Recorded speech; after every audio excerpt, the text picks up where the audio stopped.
बिस्मिल्लाह वल्हम्दुलिल्लाह वस्सलातु वस्सलामु अला रसूलिल्लाह व बाद। अऊज़ु बिल्लाहि मिनश शैतानिर रजीम। बिस्मिल्लाहिर रहमानिर रहीम। कुल हुवल्लाहु अहद अल्लाहुस समद लम यलिद व लम यूलद व लम यकुल लहू कुफुवन अहद।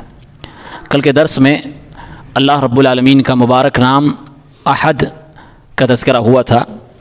आज हम और आप सुनेंगे और जानेंगे कि अल्लाह तबारक तआला का बाअज़मत नाम समद का क्या माना होता है। ये एक छोटी सी सूरत है जिसमें अल्लाह रब्बुल आलमीन के मुताल्लिक़ बताया गया है कि कह दीजिए कि अल्लाह एक है, वो बेनियाज़ है, वो किसी का बाप नहीं, किसी का बेटा नहीं, उसका कोई साजी व शरीक नहीं। ये सूरत सूरतुल इखलास बड़ी फ़जीलत वाली सूरत है। एक बार अल्लाह के नबी सल्लल्लाहु अलैहि वसल्लम ने सहाबा किराम से फरमाया, अयअजिज़ु अहदुकुम अन यक़रअ सुलुसल क़ुरआन फ़ी लैला, क्या तुम में से कोई शख्स एक रात में 1/3 कुरान पढ़ सकता है, यानी 10 पारा कुरान तिलावत कर सकता है। फ़शक़्क़ ज़ालिका अलैहिम, तो सहाबा किराम पर यह चीज़ बहुत भारी गुजरी। वक़ालू अय्युना युतीक़ु ज़ालिका या रसूल अल्लाह, और कहा अल्लाह के नबी सल्लल्लाहु अलैहि वसल्लम, हम में किसको इतनी ताकत है कि एक ही रात में 1/3 कुरान 10 पारे के बराबर पढ़ ले जाए। तो आप सल्लल्लाहु अलैहि वसल्लम ने फरमाया, अल्लाहुल वाहिदुस समद सुलुसुल कुरान, अल्लाह एक है, बेनियाज है, ये सुलुसुल कुरान है, 1/3 कुरान के बराबर है। यानी कि सूरह इखलास की तिलावत अल्लाह रब्बुल आलमीन के तज़किरे में मुश्तमिल है। सूरह इखलास की तिलावत सुलुस कुरान के बराबर है और हम और आपको ये सूरत बारहा पढ़नी चाहिए। एक सहाबी थे, वो अपनी एक नमाज में हर रकात में सूरह इखलास पढ़ते थे। सूरह फातिहा के बाद कुछ भी अगर कहीं से भी पढ़ते तो आखिर में वो सूरह इखलास ज़रूर पढ़ते थे। कुल हुवल्लाहु अहद अल्लाहुस समद लम यलिद व लम यूलद व लम यकुल लहू कुफुवन अहद। तो अल्लाह के नबी सल्लल्लाहु अलैहि वसल्लम को जब मालूम हुआ तो पूछा गया कि आप ऐसा क्यों करते हो? तो उन्होंने कहा कि इस सूरत में अल्लाह रब्बुल आलमीन के ताल्लुक़ से बताया गया है और मुझे अल्लाह से बेपनाह मोहब्बत है, लिहाजा मैं अल्लाह रब्बुल आलमीन का जिक्र हमेशा करना चाहता हूँ और इस सूरत से मैं बहुत प्यार करता हूँ, इसलिए मैं पढ़ता हूँ।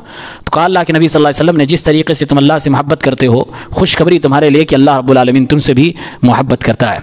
तो इस सूरत के अंदर अल्लाह रब्बुल आलमीन के 2 बड़े नाम आए हैं। एक है अहद जिसका तज़किरा कल हुआ और दूसरा है समद जो आज हम और आप देख रहे हैं। समद के मानी क्या होते हैं? समद के माना होते हैं बेनियाज, मरजाए खलाइक। बेनियाज किसे कहते हैं? जिसको किसी की ज़रूरत ना हो और सारी दुनिया को उसकी ज़रूरत हो, उसे बेनियाज कहा जाता है। इसके माना को जिक्र करते हुए उलमा ने बयान किया है कि इसका माना कोई एक लिमिटेड माना नहीं है। अल्लाह ताला के तमाम अस्माए हुस्ना में जो माना निकल के आता है वो तकरीबन तमाम के तमाम इसके अंदर शामिल है। अल्लाह ताला की तमाम सिफ़ात में जो अज़मत पाई जाती है, जो कमाल पाया जाता है, वो सब कुछ इस नाम के अंदर दाखिल है। इसलिए इब्न अब्बास रज़ियल्लाहु अन्हुमा ने इसके मानी को बयान करते हुए बयान किया है, जिसको इमाम तबरी ने अपनी तफसीर में जिक्र किया है कि अल्लाह ताला का नाम जो समद है, समद का माना यह हुआ वो सरदार जिसकी सरदारी सबसे बाकमाल है। सरदारी जहाँ पर जाकर ख़त्म हो जाती है, जिसका इल्म कमाल का है, जिसकी हिकमत कमाल की है, जिसकी इल्म बुरदबारी कमाल की है, जिसकी कुदरत और ताकत कमाल की है, जिसकी इज़्ज़त कमाल की है, जिसकी अज़मत और जिसकी बेनियाजी बेमिसाल है, और जो जबरूत पे आ जाए, कहर पे आ जाए तो जब्बार और कहार भी कमाल का है, बल्कि तमाम जो सिफ़ात उसके अंदर हैं सब A1 की हैं, कमाल की सिफ़ात हैं, जिसमें किसी तरह की कोई कमी नहीं है। इसी तरह से सलफ़ में से बाज़ ने कहा समद किसे कहते हैं? कहा अल्लज़ी तस्मुदु नहवहुल क़ुलूब रग़बतन व रहबा, वो ज़ात समद है, वो ज़ात बेनियाज है जिसकी तरफ लोगों के दिल या तो डर के जाते हैं या तो फिर लालच में जाते हैं। दोनों ही हालतों में जिसकी तरफ इंसान भाग के जाता है उसको समद कहते हैं। कायनात की हर शय, हर मखलूक, हर ज़र्रा, हर चीज़ अल्लाह रब्बुल आलमीन की तरफ पलट के जाती है, खुसूसन मुसीबत के वक्त में। इब्न क़य्यिम रहमहुल्लाह बयान करते हैं कि अरब के लोग अपने बुज़ुर्गों को और ख़ास तौर से जो इज़्ज़तदार और बादशाह किस्म के लोग होते थे उनको वो समद कहते थे। क्यों? इसलिए कि समद के अंदर 2 मीनिंग पाई जाती है। एक ये कि लोग उसकी तरफ आते हैं और दूसरा ये कि उसके अंदर सरदारी कूट कूट के भरी होती थी, इसलिए लोग अपने बड़े लोगों को समद कहते थे। यानी लोग उसके पास आते थे, किसी को कोई ज़रूरत है, किसी को कोई ज़रूरत है, कोई अपनी परेशानी लेके, कोई माल की परेशानी, कोई अपने प्रॉब्लम हल करवाने, फैसला करवाने, तरह तरह के लोग आते थे और उसके अंदर सरदारी थी, लीडिंग पावर था, स्किल थी, इसीलिए वो लोगों के मसले भी हल कर ले जाता था, इसलिए लोग उसको समद कहते थे। तो अल्लाह रब्बुल आलमीन का जो समद होना है, जो बेनियाज होना है, जो सरदार होना है, इसकी तो कोई मिसाल ही नहीं है। इसलिए सुनन नबी दाऊद के अंदर एक हदीस है जिसमें अल्लाह के नबी सल्लल्लाहु अलैहि वसल्लम फरमाते हैं, अस्सय्यिदु अल्लाहु तबारक व तआला, सैयद तो अल्लाह ही है, सैयद तो अल्लाह तबारक व तआला ही है, मतलब सरदार जो असल में होता है वो अल्लाह रब्बुल आलमीन ही है। دنیا کے اندر اگر کوئی سردار ہے تو اس کی سرداری لمیٹڈ ہے، اس کی بادشاہت لمیٹڈ ہے، وہ سردار ہے تو وہ اپنے دائرے میں ہے، لیکن اللہ رب العالمین کی سرداری بے مثال ہے، با کمال ہے۔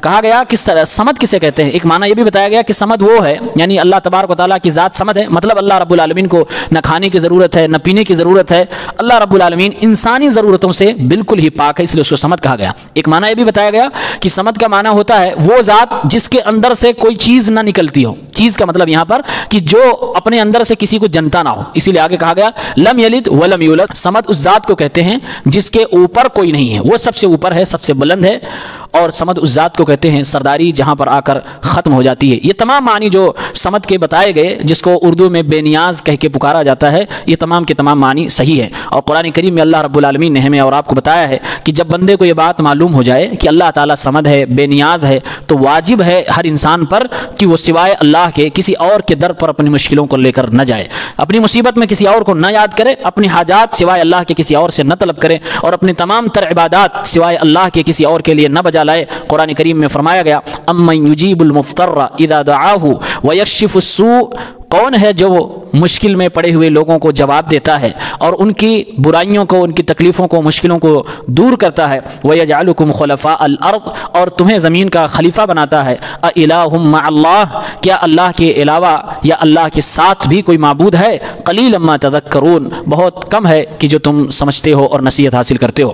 اللہ رب العالمین نے اس آیت کے اندر گویا کہ سوال کیا ہے کہ اللہ کے علاوہ لوگوں کی مشکلوں کو سننے والا کوئی نہیں ہے، اللہ کے علاوہ کوئی مرجع خلائق نہیں ہے، اللہ کے علاوہ کوئی بے نیاز نہیں ہے۔ دنیا میں لوگ تھوڑی بہت اگر کسی کی مشکل سنتے بھی ہیں، مطلب دنیاوی اعتبار سے کسی کی پریشانی حل کرنے کی کوشش کرتے بھی ہیں، تو کہیں نہ کہیں اپنا فائدہ ڈھونڈنے لگتے ہیں، ان کی اپنی ضرورتیں سامنے آنے لگتی ہیں، یا شہرت طلبی کی بھوک ہو جاتی ہے، یا تعریف پسندی ان کے اندر برائی آ جاتی ہے۔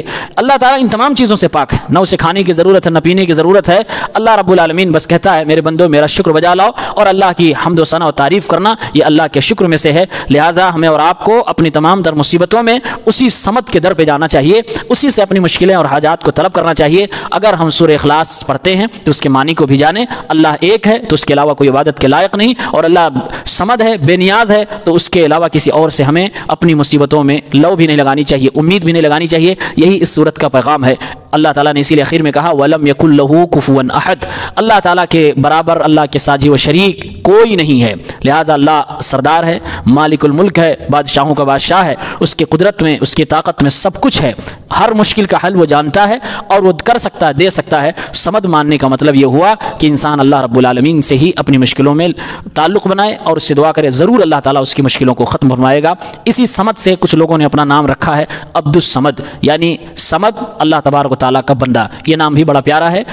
وہ بندہ جو بے نیاز کا بندہ ہو تو اس بندے کو ضرور اپنے بے نیاز رب کی چوکھٹ پہ آنا چاہیے۔ اللہ رب العالمین سے دعا ہے پروردگار ہم سب کو اپنی بے پناہ رحمتوں اور کرامتوں اور تمام تر نعمتوں سے نوازے، آمین یا رب العالمین۔ السلام علیکم۔